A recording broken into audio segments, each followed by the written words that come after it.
trapping.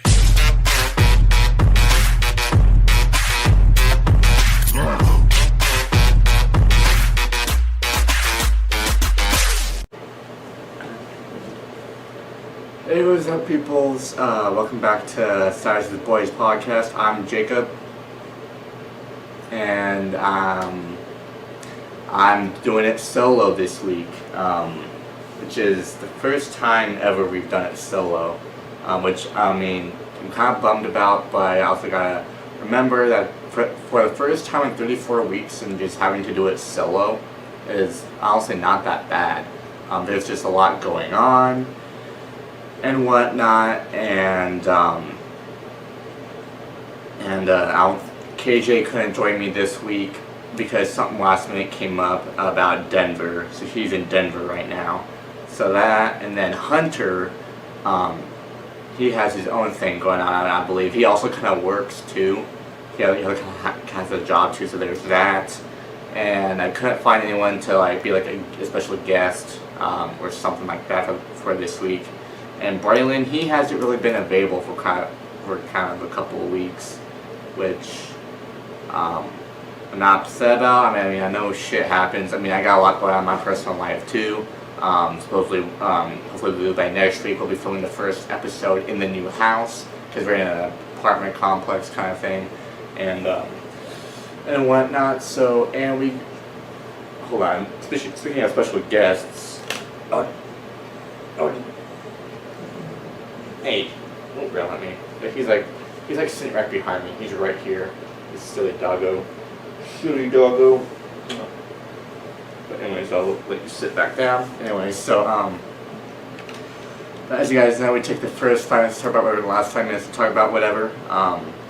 So yeah, I'm doing this solo. Not sure how this is gonna go. I'm sorry if this episode's shorter than usual ones that we do. There's just a lot going on. There's so much going on. And this is episode 34, so yeah. And so I'm sorry if this episode isn't quite the best. I've never done a podcast solo before. And whatnot. I'm already doing my other stuff on the channel anyway, so I hope this episode is entertaining for you guys. If not, I'm sorry. There's just so much going on. We're already a day delay off of when we were supposed to film the podcast, so it's whatever.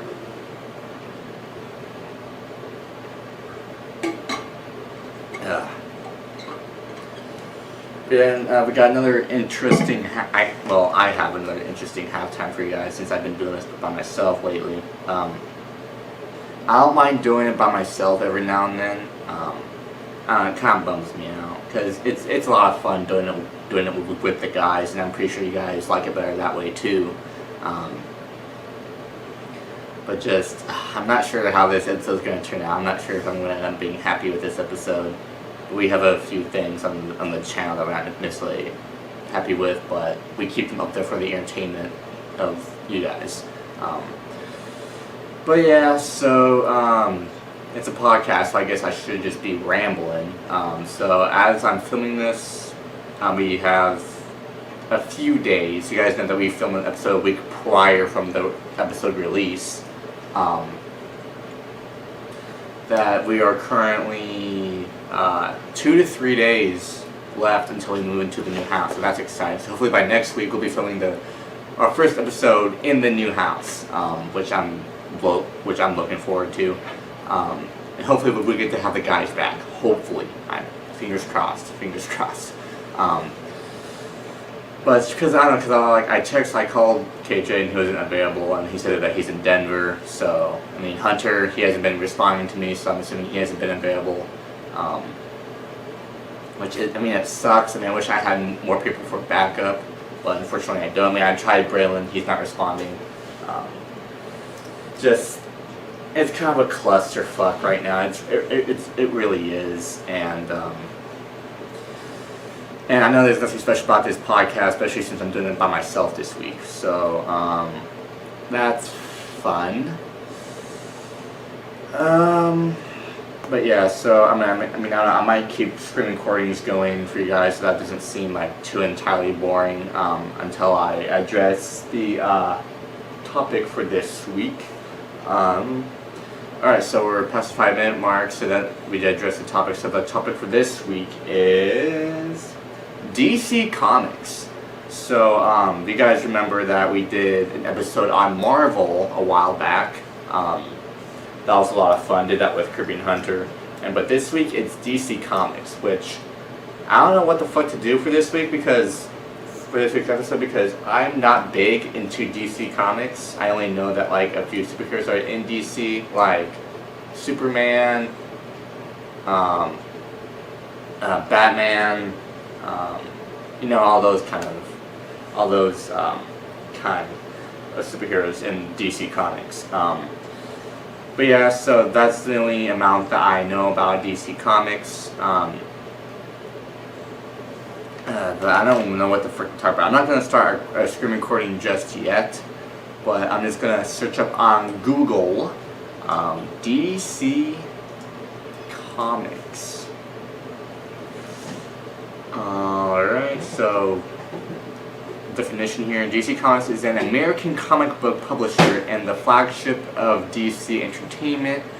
A subsidiary of Warner Bros. Discovery. DC Comics is one of the largest and oldest American comic book companies, with their first comic under the DC banner being published in 1937. So that's like 85 years ago. So that's crazy. Oh man. Yeah, but that's crazy that 85 years ago it was done. So the films produced, we got like Batman vs Superman in 2016, The Suicide Squad, The Flash, that's another one that's coming out next year in 2023, and The Dark Knight, which came out in 2008. So I don't know what to like. Okay, all right. Here's some questions that we can get answered. What does DC Comics stand for? Detective Comics Series. So the DC Comics made a name for themselves in 1939 as they were then founded by Malcolm Wheeler Nicholson. During that time, its company was known as National Allied Publications. The initials for the DC comic books were taken from the Detective Comics series. With that series came The Rise of Batman. Alright. Was Marvel or DC first? DC Comics was released in 1934, making it 5 years older than Marvel. Huh. So it is older than Marvel. It was first published under National Allied Publications. It was changed to DC Comics much later in 1977. This inspiration came from the popular series Detective Comics, which featured Batman. Who is bigger, DC or Marvel? While there have been a few years in which DC sales have eclipsed Marvel sales or kept the oyster closed, Marvel has been the market leader consistently, at least in sales to comic book shops. Yeah, I think Marvel has been really big, especially as of late with like, the Avengers series, with like their movies. Recently a huge hit of a movie of Spider-Man No Way Home, which was a phenomenal movie that came out last year. And after that it was, in the Avengers series, it was the second Doctor Strange movie, which came out in May, and then after that it was Thor: Love and Thunder, and then I think we have a Black Panther movie coming out in November? I don't know. But yeah, so I could keep on going with these questions here to get questions answered. How many comics does DC have? Check out what's new on DC Universe Infinite and explore our catalog of over 25,000 comics and graphic novels from DC, Vertigo DC, Black Label, and Milestone Media. Huh. Who is the oldest DC character? That's a good question. The character Dr.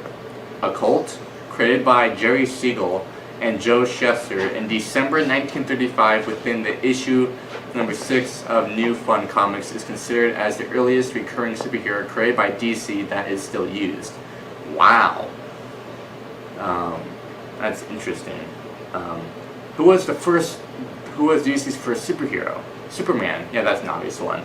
On the birth of the superhero, DC Comics introduced with the first custom superhero Superman in Action Comics number 1, June 1938. Superman's creators, writer Jerry Siegel and artist Joe Shuster had unsuccessfully tried to sell the series to newspaper syndicates as a daily strip.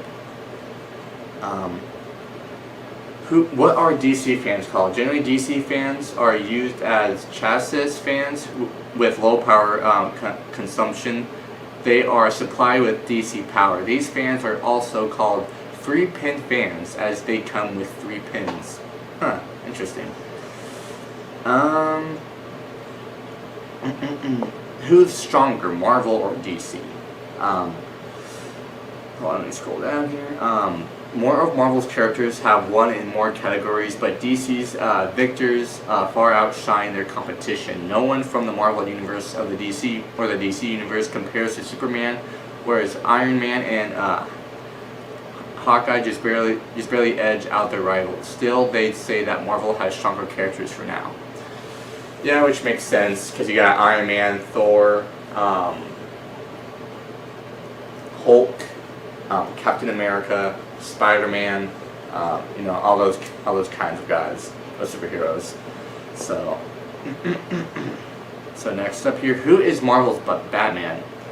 Also, there's the little fact that they trained with the ninjas. Batman was the League of Assassins and Daredevil with the Hand.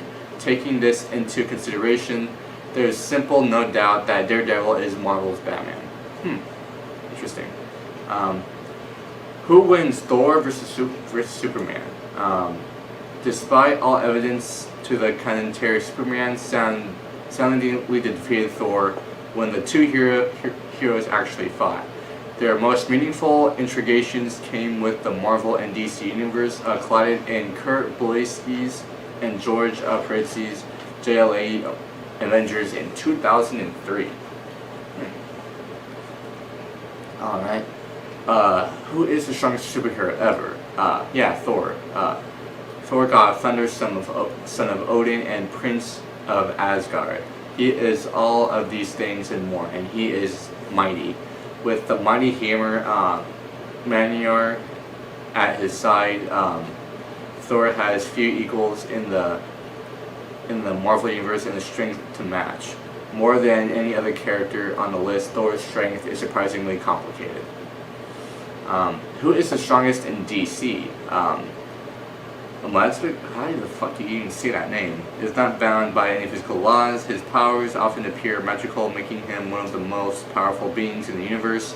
However, he never taps into his full destructive capabilities, as any fan, and they'll tell you that Mr. Megxit is one of the strongest and most powerful DC characters. Never heard, and can't pronounce his name. As you guys know, I grew up on more Marvel, which isn't surprising because I feel like a lot of people grew up on Marvel more than they do DC. That's just how it is, I think. So yeah. Who was the first DC villain? The Ultra Humanite. The Ultra Humanite was the first supervillain to appear in comic books published by DC Comics, usually as a recurring adversary of Superman. Who is the face of DC? Superman is DC's greatest icon and one of the most popular and important fictional characters of the last 100 years. He served as the ultimate role model of the DC multiverse, inspiring everyone he's come across with his sheer goodness. So yeah, that's what I think of when it comes to DC Comics, is Superman, so now that makes sense. Why does DC Comics are better than Marvel? The MCU might have the upper hand in some thematic aspects, but when it comes to comic book quality, many fans vote that DC is still the best one there is. Most importantly, attention to art and design is praised by connoisseurs who also admire the consistent quality of their literature. Who was the second superhero? Now, the Crimson Avenger, 1938, preceded Batman in Detective Comics history. Always points to Detective Comics number 27 by Bill Finger as the premiere of DC's second superhero. Who was Marvel's first superhero? Human Torch? What? Human Torch made the debut to the first story of the new classic comic book Marvel Comics number 1, 1939. The fictional superhero character was created by artist Carl Burgos, who was also wrote his original story. Alright. Kinda wanna do a screen recording or something. What is Superman's age? Superman is 80 years old this year, and he is a character that is still popular with mass audiences.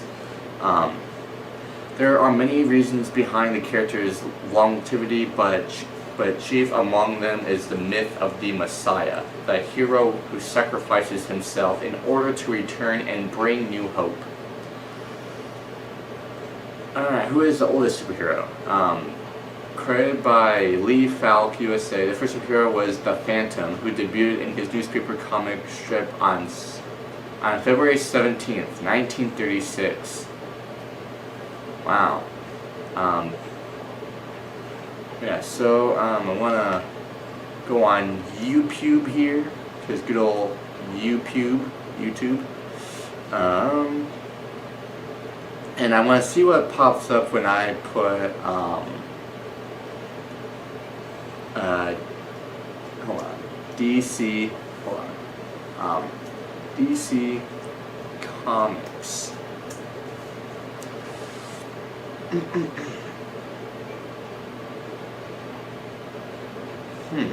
Got all kinds of things popping up here.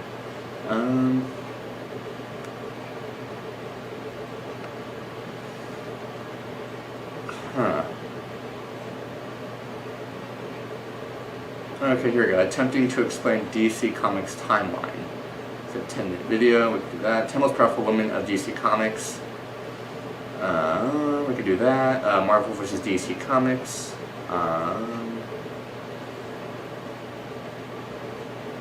Alright, 10 most messed up comics in DC Comics.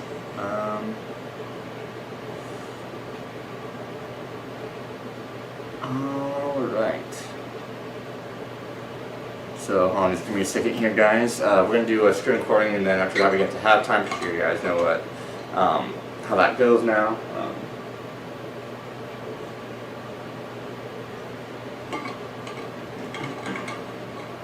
And I hope you guys are bearing. I hope this episode's something entertaining, because I really am trying for you guys. This is on DC Comics. So I want to start a screen recording. This is from a month ago too, so it's recent. Alright, so it's attempting to explain DC Comics timeline. Hold on, let me click on this. Yo, new Sprite? Advertisements. No, same Sprite, new bottle. It's kind of like not same sponsored by pregame, Sprite. new drip, same spokes, new person, new bottle, same refreshing Sprite. Okay, I'm tired of these double ads. Hold on. I need to do this too. My bad. Here we go. Alright, there we go. And we do say good morning, America. What, August 10th last month. Huh. Let's get this We have piled up our Alright, so I'm pretty much going to start the screen recording. Get out of here. I'm just going to start the screen recording. We're just going to get right into it. So, start the video and start screen recording. 3, 2, 1, play the video. Alright. We have piled up our resources. I've consulted the Reddit gods. I've read some books, and now I, Adam Andrews, ambassador of Top 10 Nerd, am going to attempt to explain to all of you who want to know how exactly the timeline of DC Comics works with all its many, many changes. Buckle up, it's gonna be a doozy. It all started in what we are going to call the pre-crisis era. This era basically encompasses all of the original DC stories, beginning in 1938 with Action Comics #1, which gave us the Man of Steel, the world's first real superhero. This marked the official start of what's known as the Golden Age of Comics. For DC Comics, this age gave us Detective Comics #27 in May of 1939, which gave us Batman, All-Star Comics #3 in 1940, which gave us the Justice Society of America for the very first time with the Flash, Green Lantern, and Hawkman, and we got All-Star Comics #8 in 1941 that gave us Wonder Woman. This era flowed on into the Silver Age of Comics with 1956's Showcase #4, which introduced us to Barry Allen, a different version of the Flash, and 1960 giving us the Justice League of America for the first time. Now, I like to think this is where things start to get just a wee bit more confusing. You've now got classic Flash from the Golden Age and Barry Allen Flash from the Silver Age, and these two come face to face in The Flash #123 in 1961, creating the multiverse, with Golden Age Flash being from Earth 2 and Silver Age Flash being from Earth 1. The Silver Age also saw DC's very first interdimensional crisis in Justice League of America #21 from 1963, when the JLA meet the Golden Age's JSA for the first time. From here we move smoothly on to the Bronze Age of Comics, which gets a great little start when we get brought back to a darker version of Batman in 1970's Detective Comics #398, or The Secret of the Waiting Graves. We get some social commentary in the Green Lantern and Green Arrow team up in Green Lantern #76 in 1970. We're introduced to DC's New Gods in their self-titled comic from 1971, and we even get the Teen Titans' first appearing as the Junior Justice League, with their preview being presented in DC Comics Presents #26 from 1980. And that is a brief summary of the pre-crisis era. This is now where it all goes down a rabbit hole. So before I become Dorothy and jump on down there, make sure you slap that like and subscribe button if you like the format of this new video. Alright, let's get down that rabbit hole. In the pre-crisis era, many of DC's characters existed independently of one another on alternate Earths. This all came to a head when the era finally came to an end in 1986 with the first major crisis. This major event was the Crisis on Infinite Earths, and it was DC's first big reboot. It attempted to streamline continuity by eliminating this version of the multiverse and folding the characters who weren't retired into a single unified world. The 12-issue series takes the multiple Earths that have been established in the Golden, Silver, and Bronze Ages and has a lot of them destroyed by the Anti-Monitor, leaving only one Earth left. This surviving Earth had most of the Earth 2 heroes around during the time of World War II, and then most of the Earth 1 heroes would be the present-day characters. Major characters had their origins retold with fixes that now align with the new DC Universe continuity. This leads us directly into the post-crisis era. This next stage moves us forward from 1986 and covers both the Dark Age and part of the Modern Age of comics all the way up until 2011. This was the period during which superheroes had their first major explosion of mainstream popularity, meaning that this post-crisis DC Universe became the main influence on cross-media adaptations that began to emerge, which by extension helped to cement this period as the most definitive version of the DCU in the minds of many people. This era began starting during the Dark Age of Comics, when we got really great stories like Batman and the Dark Knight in 1968, and Watchmen in September of the same year that introduced us to another separate universe, meaning we're back into a multiverse again. 1986 also gave us Legends #1, where Darkseid attacks, prompting a new Justice League to form that would fight alongside the newly formed Suicide Squad. This is also the era that gave us the death of Superman in January of 1993. Now, I mentioned cross-media versions of DC stories, and DC Comics would show us that characters from shows like Batman the Animated Series could move into the DC Universe, with Harley Quinn making her arrival in the pages of comics in 1993. A year later, 1994 gave us Zero Hour, which would clean up substanding continuity issues with a story of a power-crazed Hal Jordan trying to remake the world in his image. The next age age would be the previously mentioned modern age, which, I'm gonna be honest, just begins to kind of make things more confusing yet again, with a few more semi-minor crises and events. For example, we get Infinite Crisis in 2005, where some characters who lost their realities in Crisis on Infinite Earths come back to the DC universe with Superboy Prime and Alexander Luthor from Earth 3 trying to get their Earths back, creating a new crisis and the Earth referred to as New Earth, which is very confusing. A year after this, in May of 2006, we get the 52-issue maxi-series called 52, which sets up a new standard for the way the multiverse is going to be set up in the DC multiverse going forward. In this story, Mr. Mind alters some worlds while also creating the new multiverse made up of 52 different Earths. 2 years later, in 2008, we got Final Crisis, which isn't actually technically the final crisis in DC Comics, like not the final last one. Basically, this is the story where Darkseid conquers the Earth and kills/time displaces Batman. And a year after that, we got the Blackest Night story where the villain Necron brings undead superheroes and villains into the Black Lanterns, resulting eventually in the Brightest Day story that sees a bunch of characters rebirth. Midway through the modern age in 2011, the new 52 era began with the event named Flashpoint. Advertisements, yes, and I can't really skip it. God dang it, dude. Time travel project called Quantum Leap. Oh, good. Quantum Leap? The person I leap with dies? You die too. Good to know. On NBC, streaming on Peacock. Okay, this I can skip though. This game, you're not ready for it. Flashpoint, Barry Allen Flash, who sacrificed himself in Crisis on Infinite Earths and reappeared through the Speed Force leading up to this event, wakes up in a reality that is not his own, the Flashpoint reality. And he has to use the Speed Force to change reality back to normal. When he eventually does this, though, he actually creates Earth Zero, which is a lot like New Earth, but also very different. This event brought the launch of 52 new titles, known funnily enough as the New 52. This was a near full reboot of the post-crisis DCU, complete with new origins for many of its major characters and teams, with Action Comics and Detective Comics starting back at issue number 1 with retold origins. The only two major exceptions to the new origins were Batman, whose history actually kind of carried on since the 40s with a few revisions, and Green Lantern. This new 52 modern age is technically the continuity that we're still in, except the unpopularity of a lot of the changes made with the new 52, the fans wanting to return to parts of prior continuities,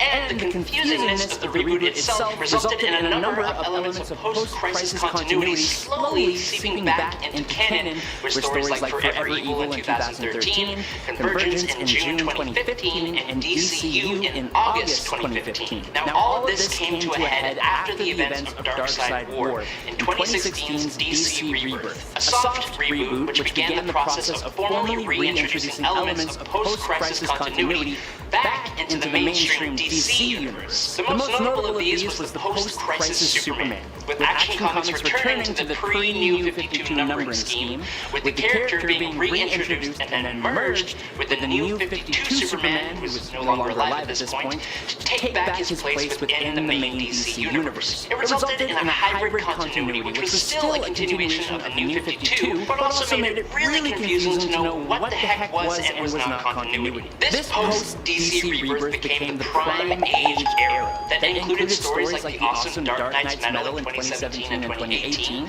that introduced the Dark Multiverse, Flipside Infinite Multiverse of all the bad things that can happen in the regular multiverse, Doomsday Clock in 2018-2020, which basically shows that Dr. Manhattan of the Watchmen has altered the DC timeline, editing key moments and characters out of reality in DC Rebirth, and it ultimately climaxed in 2020's Death Metal event, which officially got rid of the idea of separate continuities within DC, announcing that, pretty much, everything counts. So now, technically, everything is part of the same continuity, meaning the writers and the readers both get to decide for themselves what matters to them. Yes, you're right, that is confusing and also frustratingly inconsistent. But it is recognizing the fact that in the real world, that's what we all really do anyways, picking and choosing what we like for our favorite characters and essentially ignoring the rest. Currently, DC followed up death metal with Infinite Frontier #0, which basically set up the current status quo for most of the DCU's major characters. Reading that would give you a route into all the current major ongoing events,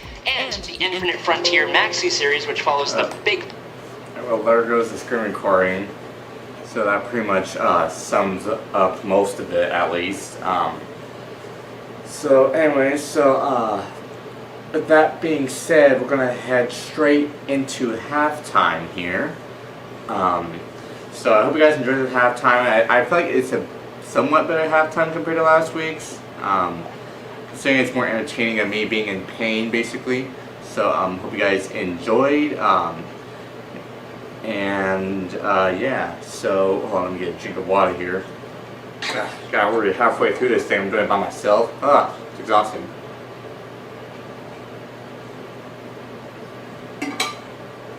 Yeah, hopefully we can at least have Kirby, Hunter, or even Braylen or somebody new for next week, because this podcast shit by yourself is not that fun. But I'm still trying to do it for you guys, so, because that's how much you guys mean to me.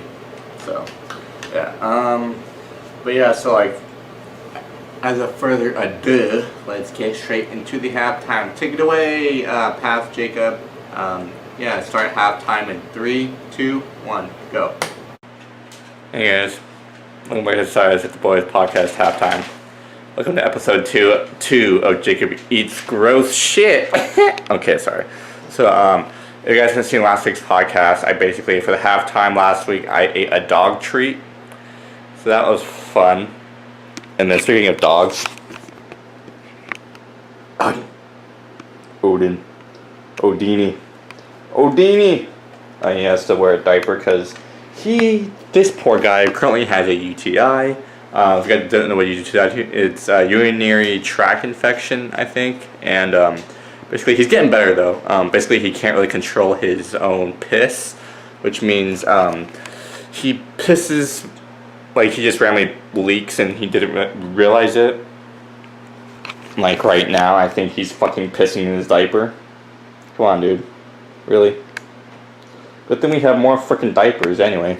But, yeah, while he's doing that, I'm going to explain to you guys what I'm going to be doing for this halftime. And, Odin, please. Like, you're making me nervous, dude. You're making me nervous. Why are you... Dude. Stop it. Okay, there we go. What are you doing? But anyway, so basically, in this week's halftime, I am not going to be eating, so I'm going to be drinking something gross. So that's fun. And this week, it's lemon juice. I just found this here, and I'm just like, yeah, that's what we're doing. Anyways, so, I hope you guys can bear with me, because doing all this shit by myself isn't really that fun.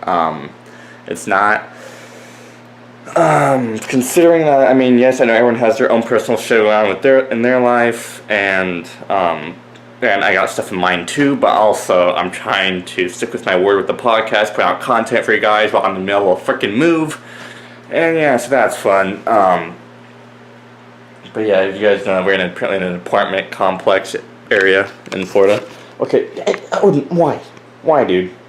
Stop doing that. Stop it. Stop it. Stop it, dog. Stop it. Stop it. Okay, I love you, but stop it. Anyways. So, let's freaking get into it. So, I don't have my camera stand right now, so I'm going to put you guys on top of the fridge. I don't know how well that's going to do. So I kind of have to, like, bend down like I'm taking a shit or something. Okay, sorry. Fuck. Or I can just back up. Yeah, that works too. Alright, so lemon juice. 1.5 calories, wow. Alright. So I've had sour stuff too, but straight lemon juice I don't think would be that very fun for me. I mean, it smells like lemon juice. Odin! Dude, seriously, stop doing that. Odin! Fucking alright. Anyways, so, I don't want to waste too much time. We're already 3 minutes into the halftime. We got 2 minutes left. So, hope you guys enjoy my suffering. And, cheers. I guess. Alright. Down the hatch in 3, 2, 1.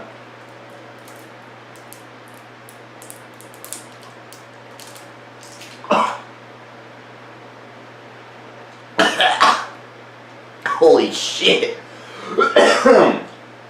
Ah. Oh, that's very unpleasant. Oh, that's fucking... Oh, and please quit doing that, dude. You're making me nervous. Ugh, fuck. Oh, my throat.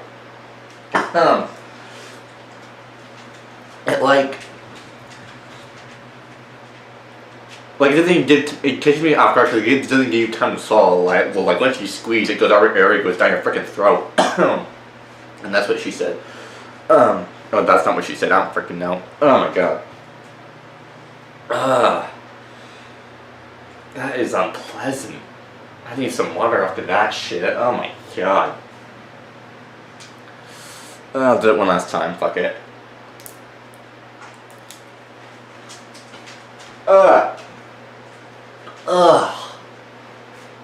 It's so sour. Okay, anyway, so running out of time for the halftime. There you have it. I fucking drank the lemon juice for you guys, so that's fun. I hope you guys enjoy the halftime. And so we're back on the podcast. And we're back from the halftime there. So if you guys enjoyed that freaking halftime, drink freaking lemon juice. Oh my god. Picture story leading shit. Get out of here. I'm trying to see what else we can do. Jesus. Alright. Trying to see what else we could look at here. Because we got about, because we're only like 36 minutes in.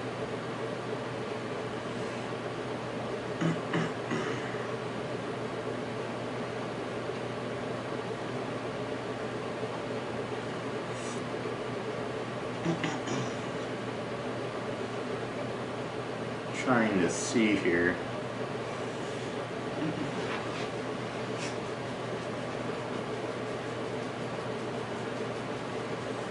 Fuck. I'm gonna just watch that.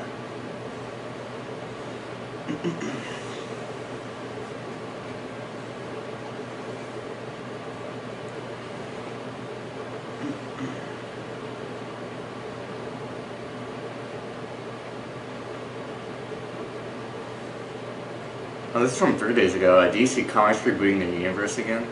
Huh.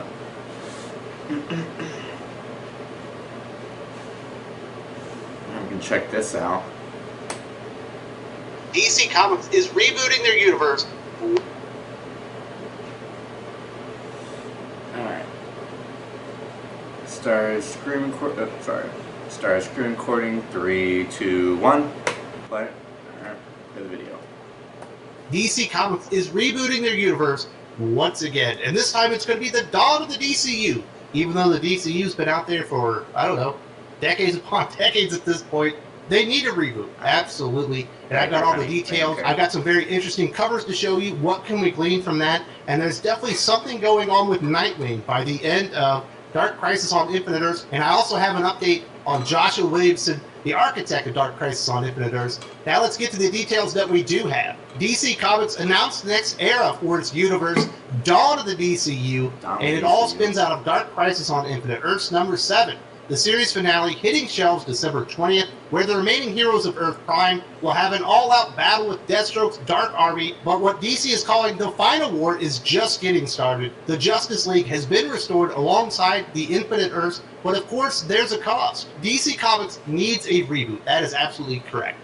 But if they do not get a reboot as far as their editorial and creative, I think it's all for naught. It doesn't matter if you reboot Superman, Batman, Wonder Woman, the Justice League, the Teen Titans, everybody back to an original state or some type of new status quo. If you have the same terrible creative voices behind the DCU going forward, it's gonna fail just as hard as it is right now. As long as Tim Sheridan, Stephanie Phillips, Clune Rad, Vita Ayala, a lot of these bad writers, John Ridley, are associated with DC Comics, I think people are going to see DC Comics as the plague, and they're not going to come back.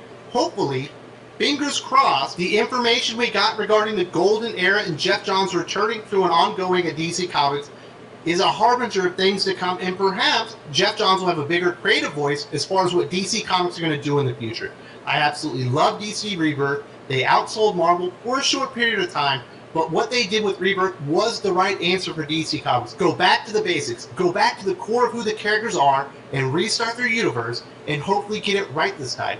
Last time, they veered right out of Rebirth as soon as Dark Knight's Metal hit, and they said, you know what, let's go in a more edgy direction and let's start destroying our characters once again. You'll notice they're having to reboot their universe faster and faster and faster. DC Universe Rebirth only came out a little over 6 years ago. Future State came out less than 2 years ago. That was the last reboot of the universe following Dark Knight's Death Metal. That's when they started importing all these terrible creatives. They keep having to reboot the universe because they don't have a solid foundation and core as far as their creative voices in editorial. If they bring the same people back, they will get the same result. As far as the covers that we have from Dan Mora, conspicuously, none of the JLQ heroes are present in Dawn of DCU's initial marketing. John Kent, Nubia, Yara Flor, J-Spots, Joe Mullen, Jackson Hyde, and other heroes comprising the JLQ are all missing from the marketing. The classic Big Six of Superman, Batman, Wonder Woman, Aquaman, Hal Jordan Green Lantern, and presumably Barry Allen Flash, along with Nightwing, Starfire, and Cyborg of the classic New Teen Titans era, and Shazam are all present. This is great news if what this marketing is what it appears to be, a move away from a generation of failed comic book characters created by an entire generation of failed comic book writers. These were all good ideas in theory, but the way they were executed, they dropped the ball every step of the way. They never wanted to create good characters. They only wanted to create good representation. And when representation overtakes who the character is or what the point of the character in the universe is, it absolutely fails every single time. We've seen that with this generation of DC Comics heroes. They're going back to the mainstream heroes, the ones that we like, and hopefully those will be the stalwarts, the flagship characters moving forward. Obviously Batman's going to be there, Superman, Wonder Woman, the Trinity are going to be whole, but it also appears we could be getting like a Brave and the Bold,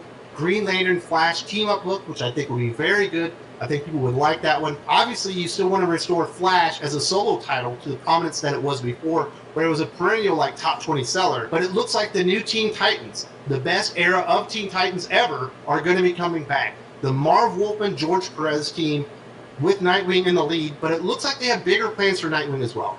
And an emphasis on Shazam is a good thing. Billy Batson is Shazam. They just relaunched it with a new character taking over, Mary Marvel, you know, the new champion of Shazam. Shockingly, it's failing right out the gate. All these ideas are failing. Get back to your core heroes. Get back to the stories people actually want to read. And then when you establish it, maybe you can experiment here and there, but do not destroy your entire comic book universe again. I don't know how many times people are going to give DC Comics a second, third, fourth, fifth, sixth, seventh chance to disappoint them and really mess up a reboot. I'm sure you've noticed Nightwing's presence on the main cover of Dark Crisis on Infinite Earths number 7, and the variant overlay cover seen here, paired with the somewhat cosmic multiversal context of the images, opens the floodgates to questions as to what his role will be in the DCU in the new era. My one issue with this is that we can see that it appears Dick Grayson Nightwing is ascending. What did we see at the end of Dark Knight's Death Metal? Princess Diana ascending. What did we see at the end of Doomsday Clock? Wally West ascending to become the new Dr. Manhattan, the all-knowing guy in the chair and all that stuff. I'm tired of DC heroes like ascending at the end of these stupid events. Just let Nightwing be Nightwing. But if they want to make Dick Grayson Nightwing a focal point and an anchor for the dawn of the DCU, like the one character that restores hope in the universe, like they did in Wally West in DC Universe Rebirth, I'm all on board for that.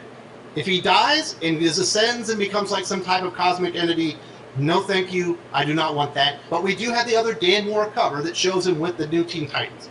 He's going to have a major role to play in the finale of Dark Crisis on Infinite Earths. Hopefully they can make Dick Grayson Nightwing the A-list character that he It's simply the best when you have fresh groceries at great prices delivered to your door. Kroger's delivered. should be. Another interesting cover we see is the Batman and Superman mashup, where they become one person. We saw this in Batman Superman World's Finest number 4. The Dark Knight and the Man of Steel merged together after an intense battle with the Devil Nazar and a mind-controlled Hal Jordan, creating one of the most incredible new combo characters ever with a terrific new look. Absolutely, that character looks dynamite. It's got a very cool look, very peculiar. You know it's Batman, you know it's Superman, but you're wondering what's going on. What does this have to do with Dark Crisis on Infinite Earths? Obviously, that was introduced by Mark Waid, but it seemed like it was just going to be like a cameo. It was just like a one-off. But apparently, this will be part of the dawn of DCU. I don't know what that means, but I do find it somewhat interesting. A lot of people are going to be wondering, Jim Lee's not going to be running this thing. I don't think Marie Javins is going to be running this thing. Who could be running this? Obviously, James Tynion is out. He doesn't really work a lot with DC Comics anymore. He's doing his own stuff on Substack. Scott Snyder, another big creator for DC Comics. He would have been their flagship creator for several years. It feels like he's out. He's doing a lot of projects at Comixology. I think he's doing something at IDW. He's got his own Substack stuff. I don't think we'll see Scott Snyder returning. A lot of people assume Joshua Williamson will likely be the architect or the key creative voice as far as the writers in Dawn of DCU. And this is what he had to say about the reboot. It's always darkest before the dawn, and now we're there. A new dawn of the DC Universe. This whole event started with death, so here we end with life. Our epic last issue shows why the DC Universe is at its best when it's adding and growing the mythology. From the start, we said this series was a love letter to the DC Universe and the big events, and readers will see that this issue, Daniel and I put a lot of love into every page of the story. It's been one of the most rewarding and intense projects we've ever been a part of, and here in the end, we launched the DCU into a new exciting direction. There's a big problem with this. I don't think we're going to see Joshua Williamson associated with DC Comics all that much. He might write a series here and there, but he just announced a lot of big projects on Substack himself. It sounds like he's betting on himself and is moving away from DC Comics after this. This thing already blew up in their faces when Scott Snyder did that with Dark Knight's Death Metal. He did the event, he set up the reboot, and then he wasn't a part of it moving forward. Once again, it just appears because of what we know regarding Substack and Joshua Williamson moving on to new creator-owned projects, that Joshua Williamson is going to set up the event, which he definitely was the architect of. He's going to execute it, but then he likely won't be a huge part of the Dawn of DCU reboot itself. Who could it be? I mean, obviously Mark Waid comes to mind. We already see that they're implementing some of his ideas in a Dawn of DCU, but would you want Mark Waid to be like one of the focal points of your publisher? The guy doesn't come off well. He's kind of a jerk to people. I don't think that one's going to work.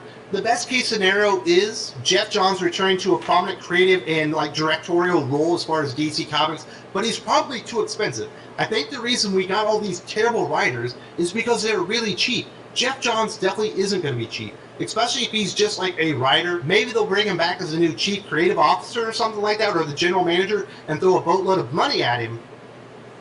But I don't see that happening either. There's a good chance that it's going to be the blind leading the blind once this reboot happens. And if that is the case, then it's all a big waste of time. We shall see. We've seen far too many reboots as far as DC Comics go. I personally am still fond of DC Universe Rebirth, but it was only about 18 months. I had this video talking about how it died. Just really bad decisions on the part of DC Comics and their leadership if you want a reminder of what happened.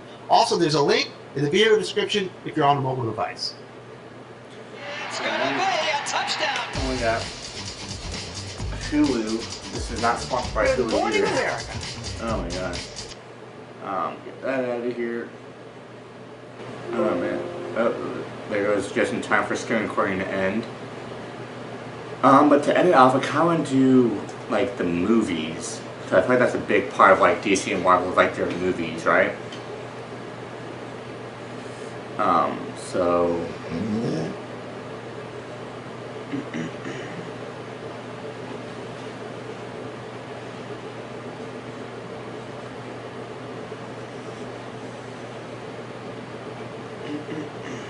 Trying to look through here.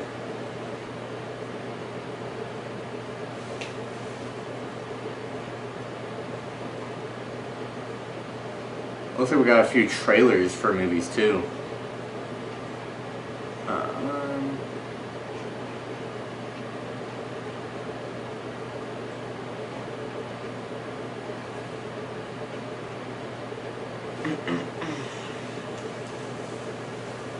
I kind of want to look up DC Comics movies.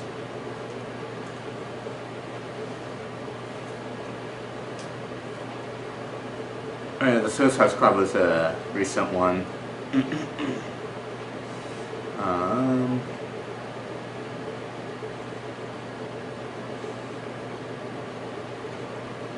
When I check out a few of these trailers, that they kind of have me a little curious. So this might be one last screen recording. I know this episode probably gonna be cut short, but I mean we're kind of low on like podcast shit right now, so this episode probably gonna be short. But we're trying to reach the 1 hour point, and then we should be good from there. So start one last screen recording. 3, 2, 1. All right, let's check this out. Shazam! Fury of the Gods official trailer. I'm an idiot. It's showtime! I don't deserve these powers, if I'm being honest. Like, what am I even contributing? Ow! There's already a superhero with a red suit with a lightning bolt on it. Aquaman is literally huge and he's so manly. And Batman is so cool. And I'm just me.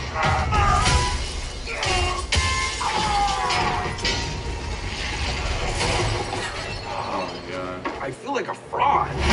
It doesn't matter. Anyway, a wizard gave me superpowers. And then everybody got superpowers. Where's everyone going? To fight crime? Okay. Now everyone's kind of like doing their own thing, and I'm the only one trying to keep it together.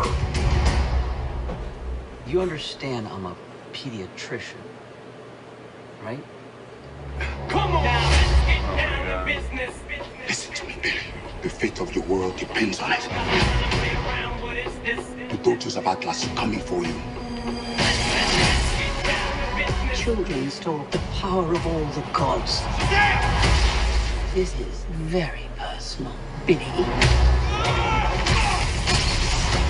Look, I might not have as much experience as you, because I'm not super old like you. But I've seen all of the Fast and the Furious movies, lady. It's all about family! Family! Guys, that was a signal! Introducing the star of our show. His name is Shazam!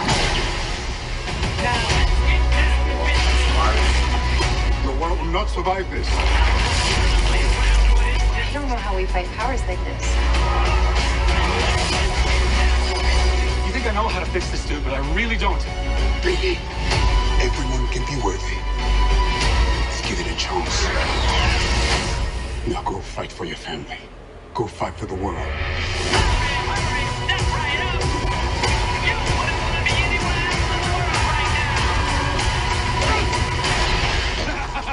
now. I just threw a truck at a dragon. I love my life.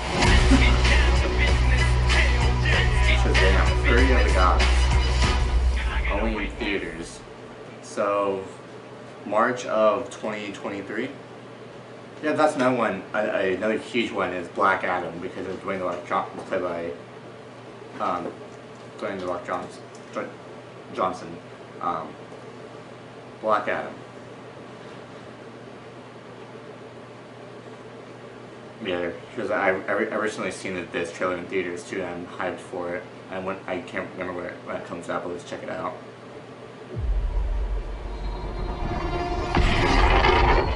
Black Adam. What have your powers ever given to you?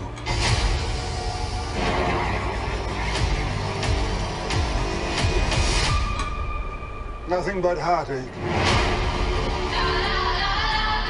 I was a slave until I died. Then I was reborn a god. My son sacrificed his life to save me.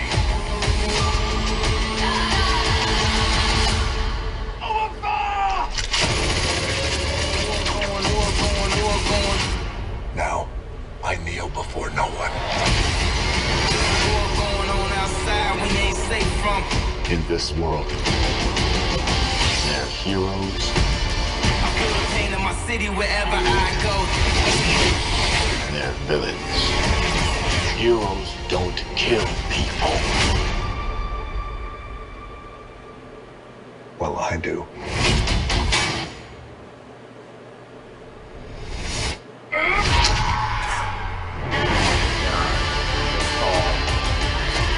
My vision has shown me the future. You have two choices. You can be the destroyer of this world, or you can be its savior.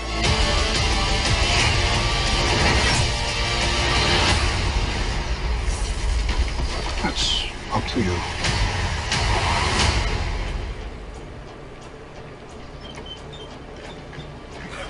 Blowing up the windows.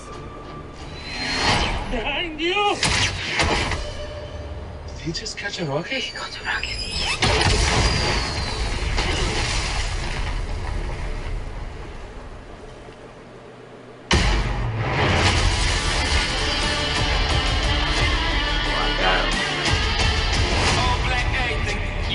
Only in theaters October 21st.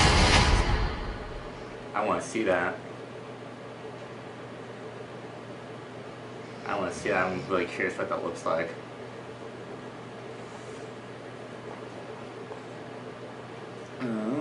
And another thing is I want to do is a scene from the new Suicide Squad movie.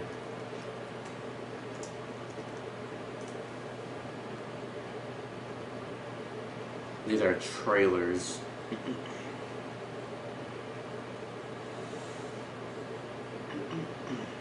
I want to do a scene though.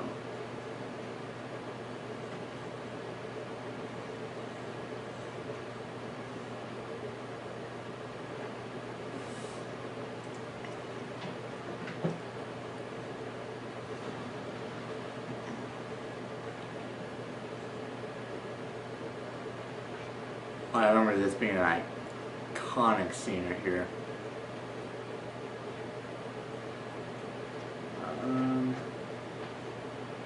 Right about here.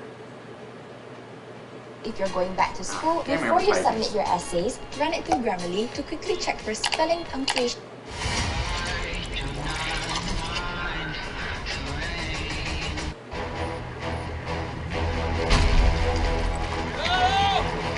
I remember I saw this movie too when it came out. My first DC movie I ever seen. Bad memory.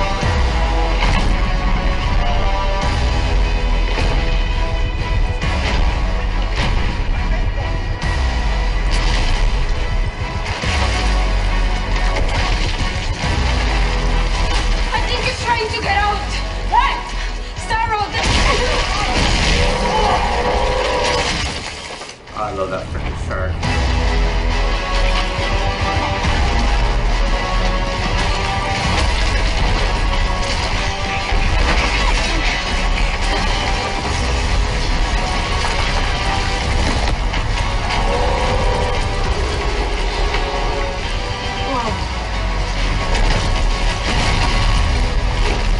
Terrifying looking.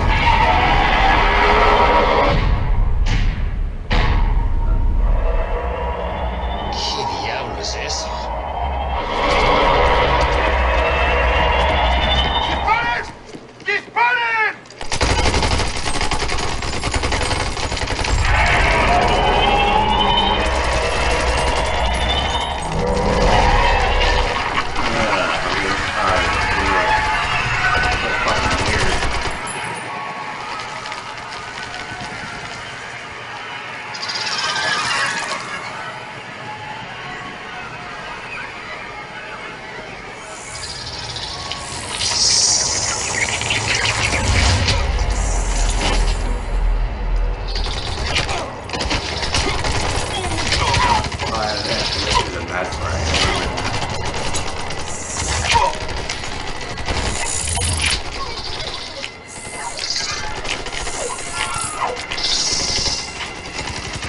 cover your faces!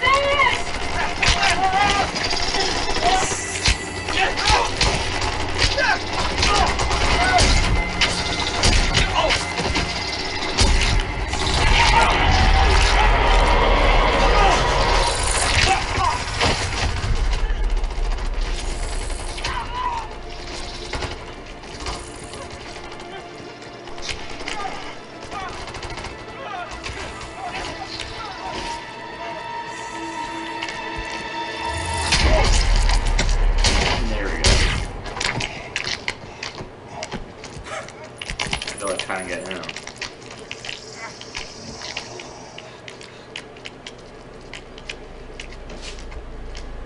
Oh, dead. Sí. Sí. Suárez está muerto. Eso significa que yo soy el presidente. Diga. Generales, Nosotros, el pueblo de Corto Maltese, hemos tomado el poder del Estado. Bajen la guardia.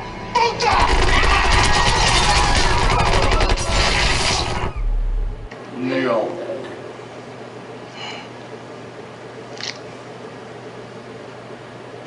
Whoa! What the fuck is that? Hey guys? Shit.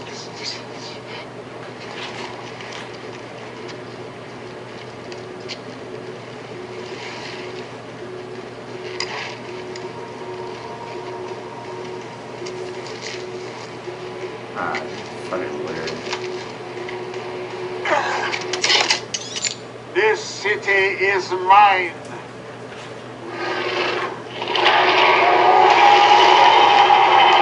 Fucking weird.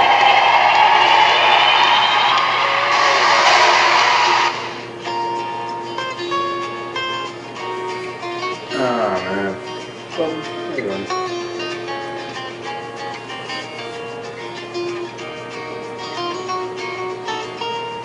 Oh man. When did it stop? I can't fucking hear when it stops. You are powerful. Hold on. I wanna see where did it stop. Hold on a second guys here. I wanna see where it stopped.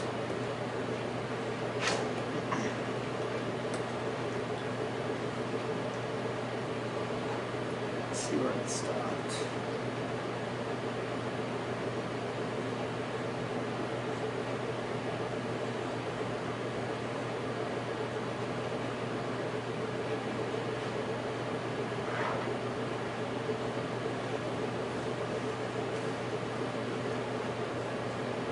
Okay, so it's not too far off, but still. But anyways, guys, so I think that wraps up the podcast for you guys on DC Comics. So, it was interesting doing this solo. And anyways, so I hope you guys enjoyed. Like, comment, and subscribe. It's interesting doing this solo. Hopefully by next week we'll have some people back here for the podcast. And, but that's interesting. I want to see Black Adam in October, when it comes out in October, so that'd be cool. So hope you guys enjoyed, so like, comment, and subscribe. And as always, we'll see you guys next week. Take it easy. Deuces. Trapping.